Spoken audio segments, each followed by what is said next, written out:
Goed dat je weer kijkt, Drivers Dream kijkers. We zijn nog steeds in Affalterbach, maar deze keer niet bij AMG. Nee, we zijn bij een heel speciaal bedrijf, HWA. Je ziet het al achter me staan en het kan goed zijn dat je denkt, huh? HWA? Nou, dat is heel bijzonder. Laten we maar even binnen gaan kijken. Deze uitzending wordt mede mogelijk gemaakt door Whistler en Villa4You, unieke vakantiehuizen. En in samenwerking met onze partner Vredesteinbanden. Ja, om het maar meteen te verduidelijken, HWA staat voor Hans Werner Aufrecht. En Aufrecht, dat is weer de A in AMG, oftewel hij is een van de 2 oprichters van AMG. En terwijl die eind jaren 90 AMG aan het verkopen was aan Mercedes-Benz, is hij zijn eigen bedrijf begonnen in het engineeren van sportauto's. HWA is inmiddels een legende. Dus we gaan snel binnenkijken. Tada! Ja, welkom nogmaals Drivers Dream kijkers bij HWA. Een legende op het gebied van motorsport. Van het engineeren van natuurlijk voornamelijk Mercedes'en. Maar ze leggen zich inmiddels ook toe op andere auto's. En ja, dat gaan we allemaal zien. En als je dus inderdaad al denkt, wat is dit? Zo weggereden uit GTA. Nou, dit is ook bijvoorbeeld een project wat ze opgestart hebben met tweevoudig Formule 1 wereldkampioen Emerson Fittipaldi. Zo rond 2016, 17 is qua financiën toen niet van de grond gekomen. Maar ja, we zijn het al met Mercedes, of het nou de GT3, de GT2, GT4 tourauto's zijn, DTM. HWA heeft alle bekers gewonnen. En bijvoorbeeld hier Aston Martin, wat natuurlijk ook een beetje inmiddels gelieerd is aan Mercedes. Ja, deze DTM-auto's maken ze bijvoorbeeld ook. Maar ze doen hier nog heel veel meer. Ik zeg maar even Pagani, ik zeg Tommaso, ik zeg Apollo. Laten we maar snel eens verder gaan kijken. Hello.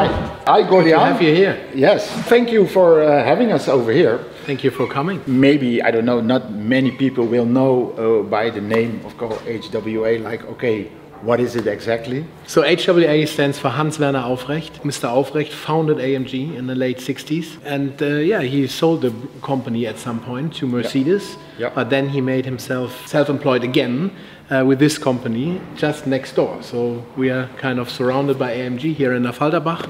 And the letters Hans Werner Aufrecht, that stands for HWA. Yeah, he's like an icon in motorsport, you can say. Yeah, definitely in motorsport, but also in road cars. I mean, he was kind of the first brand modifying Mercedes. So imagine in the 1970s, 80s, nobody did actually modify Mercedes. No. It was not really nice to touch a Mercedes and modify it because Mercedes is telling the story that's the best already. Why should you change it? But he actually found out that customers wanted to have the cars more powerful, more individualized, and that's what he started also with. Yeah, definitely. Yeah, for instance, like he did, like the Hammer is really known. Yeah, that's he put very a good V8 example. in an E-Class, which is, well, very special. Yeah, he was the first putting a V8 into these kind of cars. Yeah. An S-Class engine, right. It's now 2024 and you have a car of your own that you're introduced, and that's of course one of the reasons why we're here, the HWA Evo. Correct. Yeah, it's like 192.5 16 valve, and then the Evo 2. Yeah, that was the homologation car. At that time, it was built for 500 times to generate a base car, to create a race car out of it. Yeah. And we think this car is very iconic, also from the look and feel.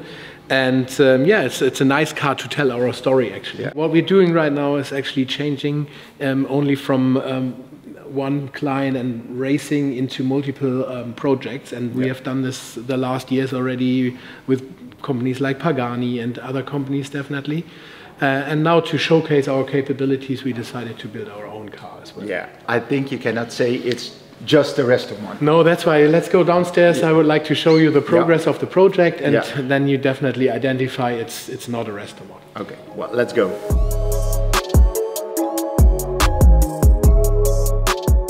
Yeah, I mean, what you see here already is the way at that time liveries were presented to sponsors. Yes. For sure, you would do a render now and you just put whatever livery on. But at that time, it was more or less model work to build a small car, paint it in the right liveries and present it to sponsors. It's such an icon of the late 80s and 90s. You know, a lot of us saw that car racing with the BMWs and the Opels in the DTM. A lot of trophies. We are a racing team, and we are everything is based on the success of racing, and you will see a lot of trophies all around the company here. Even more trophies. Correct. A lot of trophies. And these trophies are showing actually our capabilities as well. You just win a trophy if you win a race, right? So you have to have hard-working team. You have to have good engineers, the drivers. Everything comes together, and you only get a trophy if you're successful. And that's kind of our proof of execution here, having so many trophies. And this is kind of a little bit of the story, for sure, of AMG, but also of HWA, starting with the Red Pig, very famous car. The Rote Sau, that's where it all started, 1971. And then moving forward, for sure, there were more races in between, but then actually very iconically, we have the 1992 winning Evo 2 with Klaus Ludwig. So also that was kind of the era where we are now looking at into building the new HWA Evo. And is there one champion or one trophy that makes you the most proud of them all, or is that difficult to say? I would actually point out the titles in during Le Mans racing, or let's say at that time the Fiat GT racing. Fiat GT with the CLK GTR, you have correct, to say? yeah. So I think it's over looking there. at them, that is actually a very successful time.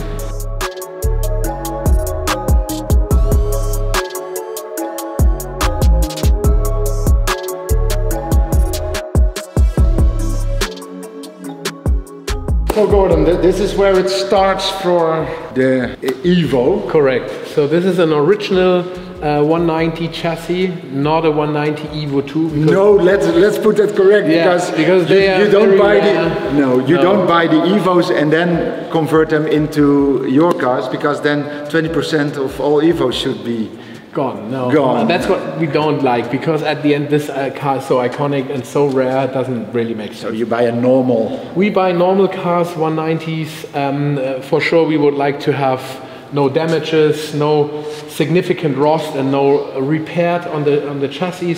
So that's how it starts. Then we dip the chassis in acid and get rid of paint and all the coating, especially the underfloor coating.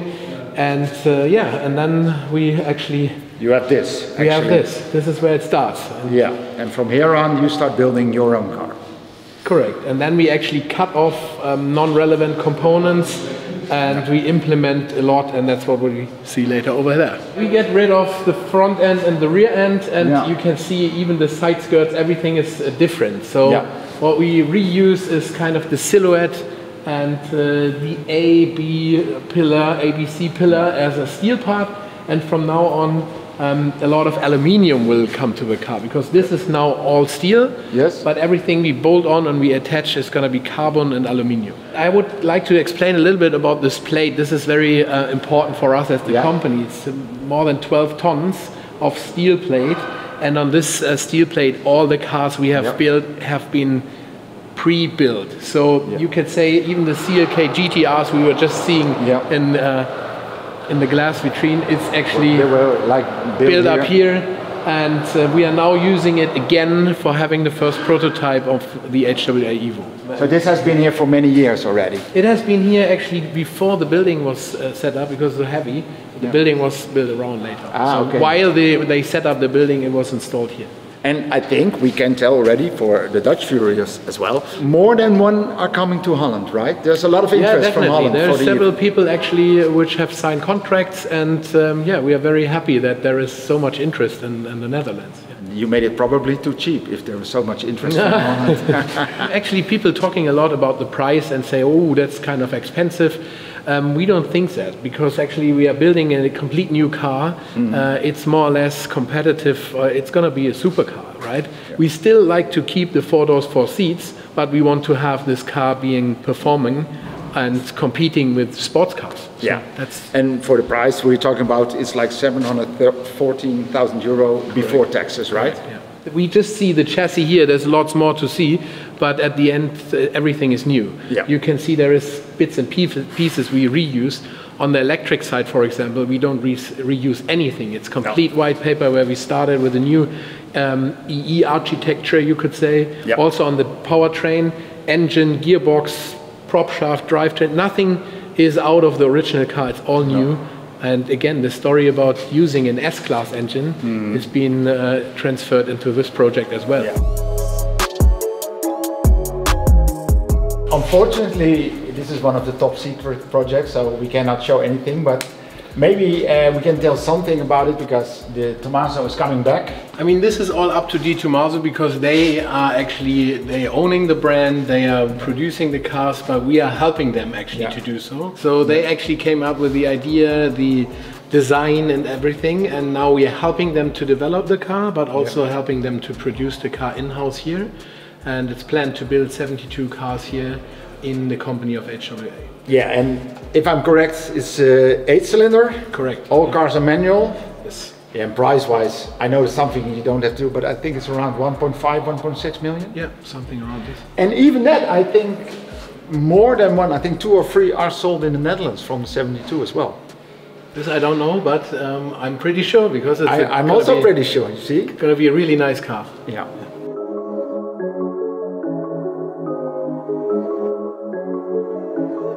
This is also a chassis, an original chassis, which we cut it. We also painted it because we want to showcase the interior. People haven't seen it yet. We did a lot of design and development on that, but now we want to put it into reality to actually physically feel it and sit down in the interior. The clear goal is also to have the same a language of design and style as on the original car. Yeah. But also you can imagine in the interior it's going to be kind of hard to to meet all the regulations, but also having the old feel and look and feel and style.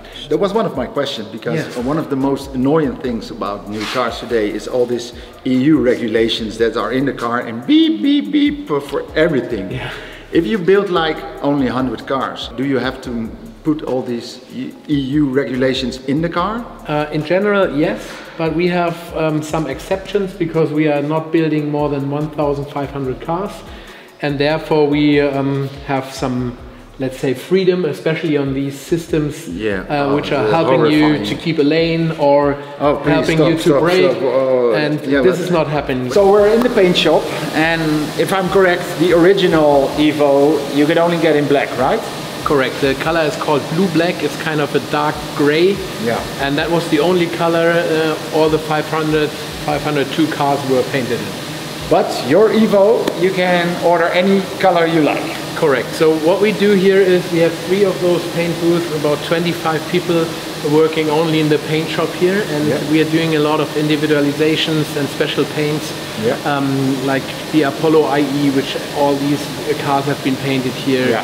A lot of other very interesting cars, projects we just saw and we cannot talk about. You're working on so many projects here, but I know a lot of the projects are top secret or still have to be unveiled. Yes.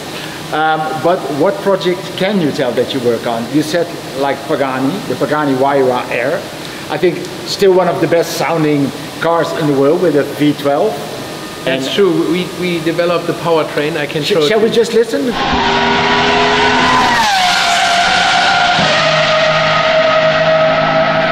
Just to clarify, we didn't paint any cars of Pagani, but we built and developed the powertrain for the Huayra R. Yeah, the V12. Yeah, I'm going to show it to you. And for the Apollo 10th Emotion, only 10 cars were built. Correct. That was done here in cooperation with Apollo. Yes. And so there is a lot of projects.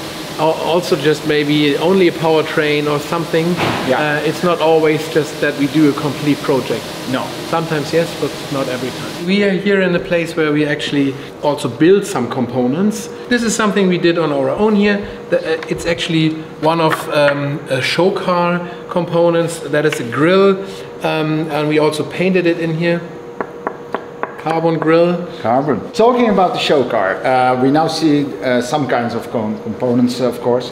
There is actually one show car, but not here at the moment. Unfortunately, we just sent it out to the Middle East a couple of days ago. Yes. And we call this car a concept demonstrator. It's actually driving.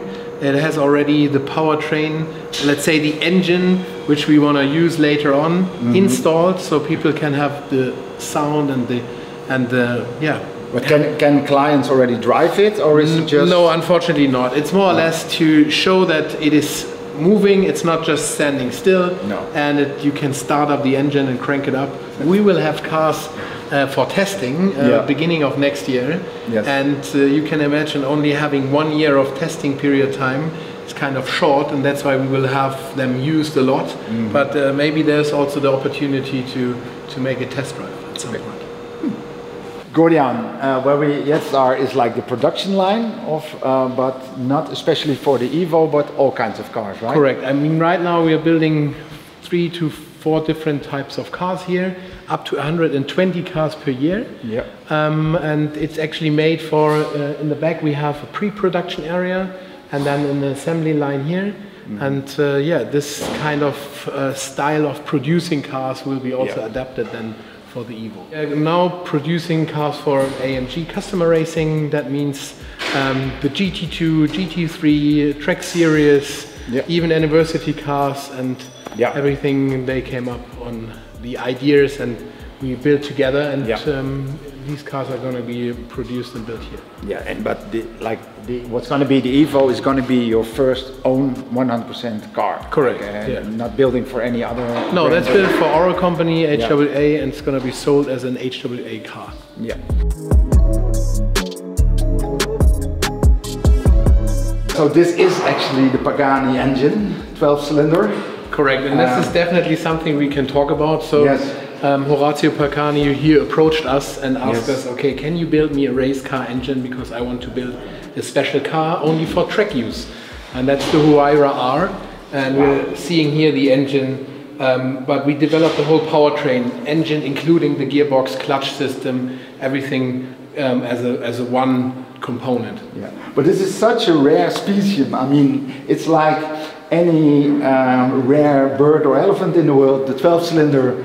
It's not long here to live anymore, but you are still building it. Yeah, and this is very special because this is natural aspirated and puts out up to 850 horsepower. But the sound is so crazy. Yeah, so crazy. That was also one task Horacio gave us and said, okay, I want an emotional engine, and what can you do to make it very special? And the firing order, also the bank angle, together with the exhaust. Routing that gives actually the sound, and our plan was to create an outstanding sound.